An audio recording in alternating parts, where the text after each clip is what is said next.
กูบ่ได้ออกมาปกป้องไผบ่มีไผจ้างกูปกป้องความเป็นลาวน้ำใจหักชาติเท่านั้นมึงว่ามึงออกมาปกป้องในความเป็นอันนั้นน้องเขียวเรามาเว้านี่วะที่ว่าอันประเทศลาวมึงยังดีแน่เนี่ยมึงก็ยังอันน่ะตีความบ่เป็นเนาะมึงก็อยู่จนสิเฒ่าแหละครึ่งคนแหละอายุก็38ปีแล้วมึงก็ได้ยอดมึงยังคิดบ่ได้ว่าบักเขียวนะน้องเขียวนะอายุ25ปีหนึ่งเรายังคิดได้มึงออกไปเปิดกะลาเนี่ยเด้อออกไปโลกกว้างแน่ว่าเขาเฮ็ดจังไดเขาเป็นจังไดประเทศบ้านเมืองคนอื่นเขาเฮ็ดจังไดมึงปกป้องน่ะมึงกำลังปกป้องพวกโกงชาติบ้านเมืองอยู่ทุกมื้อนี่มึงเข้าใจบ่มึงบ่ได้แม่นปกป้องอันน่ะในความเป็นชาติลาวมึงบ่ได้ปกป้องมึงปกป้องบ่อนใดคันมึงปกป้องมึงต้องไปอันน่ะซอยแม่คนลาวที่เขาอันน่ะถูกข่มเหงแต่งเต็กจากนายทุนเจ็กนายทุนแก้วไปแม่ไปปกป้องแม่บ่เห็นออกมาเว้าลาวเหล็กชาติลาว มึงคือบ่ไปป้องพวกเก็กพวกแก้วเขาเฮ็ดกับคนลาวใดๆเขาย่ำยีจิตแม่นยิงคนลาวจังได๋มึงคือบ่ไปปกป้องฮะมึงบ่ปกป้องถือว่า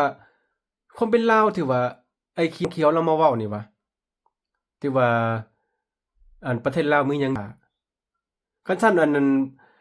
คนลาวอยู่ในประเทศลาวไปเฮ็ดเวียกอยู่ในเมืองไทยหรือว่าไปต่างประเทศ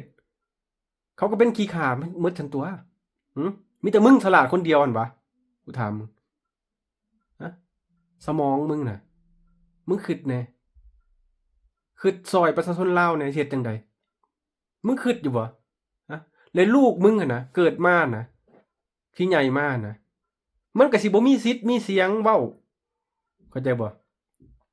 นอกจากเลียแข้งเลียขาผลักหลักถึงจะเว้าได้ฮะประเทศลาวน่ะเป็นหยังกูจังมาพี่เพราะกูอยู่นำสูบ่ได้เข้าใจบ่สูมันเถื่อนเข้าใจบ่มีมนุษยธรรมฝากไว้ส่ำนี้นะมึงเซาซะคันมึงหักประเทศชาติแท้นะมึงต้องออกมาสู่คือกูนี่ออกมาเว้าคือน้องเขียวนี่ออกมาเข้าใจบ่เอาระบอบบักมาร์กเลนินนี่ออกไปจากประเทศลาวมึงเข้าใจบ่ประเทศลาวจึงเจริญจึงเอาเขมรเขาก็ยังเจริญกว่าหัวซูแล้วทุกมื้อนี่มึงเบิ่งแหน่ฮะมึงเบิ่งแหน่ฝากไว้เท่านี้เด้อมึงเซาซะอยู่นี่บ่มีขี้ข่าบ่มีไผเป็นขี้ข่าไผมึงเข้าใจบ่ใช้เงินดอลลาร์ใช้เงินยูโรพร้อมมึงเข้าใจบ่อยู่นี่นะนะกูก็เฮ็ดเวียกมึงก็เฮ็ดเวียกมึงมีสมองของมึงอะมึงก็ใช้ไปเข้าใจบ่สมองอันเน่าๆของมึงน่ะเอาไปทิ่มให้หมากินซะ